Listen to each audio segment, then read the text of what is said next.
Panalangin para sa pagbabago ng isang tao. Sa ngalan ng Ama at ng Anak at ng Espiritu Santo. Amen. O Diyos na makapangyarihan, o aming Ama, sinabi mo po minsan sa pamamagitan ng iyong propetang si Ezekiel na hindi mo ninanais ang kamatayan ng isang makasalanan, kundi ang iniibig mo ay ang kanyang pagsisisi at pagbabagong buhay.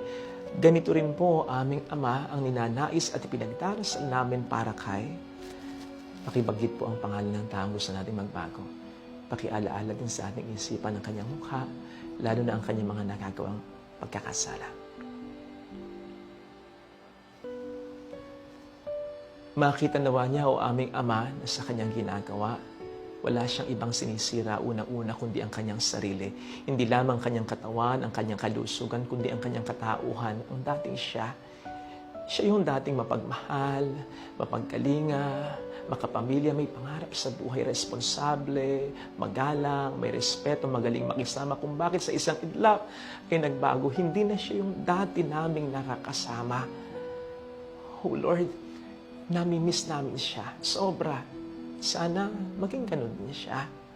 Ma-miss niya yung dating siya at yung dating epekto ng kabaitan niya. Hindi yung ngayon. Hindi yung ngayong wala nang direksyon ng buhay niya. Sana makita niya kung paano siya sinisira at ang kaniyang mga mahal sa buhay ng kanyang pagkukulang at pagkakasala. Tulad ng alibughang anak, magising nawa siya sa katotohanan. Mamuhay siya sa kasalanan sa lalong madaling panahon habang meron pang natitira na mga bagay na mahalaga sa kanyang buhay. Maisip nawa niya at may kapakumbabaan niyang aminin sa kanyang sarili na mali talaga siya. Na hindi naman siya makakarinig ng maraming mga puna mula sa amin kung maayos lamang ang buhay niya. Madalas kasi nakaangal agad siya, gumaganti agad ng mga argumentong wala namang ibang punto, kundi ang ilihis lamang ang sisimula sa kanyang sarili. Kami na nga itong nagmamalasakit, pero kami pa ang masama. Siya na nga ang aming pinagmamalasakitan, pero siya pa ang para sa kanya ang siyang tama. Panginoon Diyos, masyado na po siyang nalilang ng diablo, kaya humihingi na talaga kami ng tulong sa iyo. Bulungan mo po siya, kalabitin mo po siya, at kung kinakailangan, sigawan niyo na po, kantiin niyo na po, para lamang magising bago siya tuluyang bangungutin. At sa paggising niya, sa pagbabago niya, sana ay may matira pa sa kanya mga mahalagang tao, bagay, o sitwasyon o pagkakataon na unti-unti niyang sinasayang at nawawala sa kanya dahil sa katigasan ng ulo niya. Masyado na po kasing mabigat para sa amin Kung sana ay sa kanya lamang dapat uminog ang aming mundo, hindi. Meron din kaming sariling buhay. May mga negosyo, trabaho, ministeryo, pinagkakaabalahan namin sa buhay. May mga iba ring problema. Kaya napakalaking kabawasan sana kung siya'y magbabago ng talaga. Hindi na siya makapagpapabigat pa, ay makatutulong pa. In fact, kahit na nga po, hindi na makatulong. Magbago na lang. Huwag na lang magbigay ng konsumisyon. Sa buhay na ito, o aming Diyos, kahit na anong problema kasi, sa pera, sa negosyo, sa trabaho, sa ibang tao, pagtutulong-tulungan naman makakaya naman, lalo na't nandyan ka.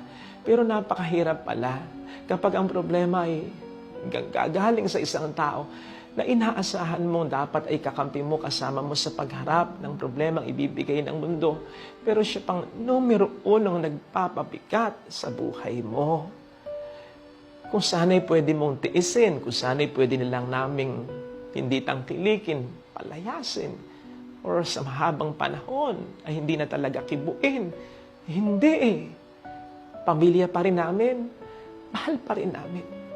Sana naman, ito'y kanyang makita na kami ang unang-unang nagdadala ng bigat ng pagkakasala niya. Kami ang pinaka-nasasaktan. Kami ang pinaka-umiiyak. Kami ang pinaka-nahihirapan. Nakalulungkot nga po na parang mas may tiwala at mas nakikinig pa siya sa iba kaya sa amin na kanyang pamilya.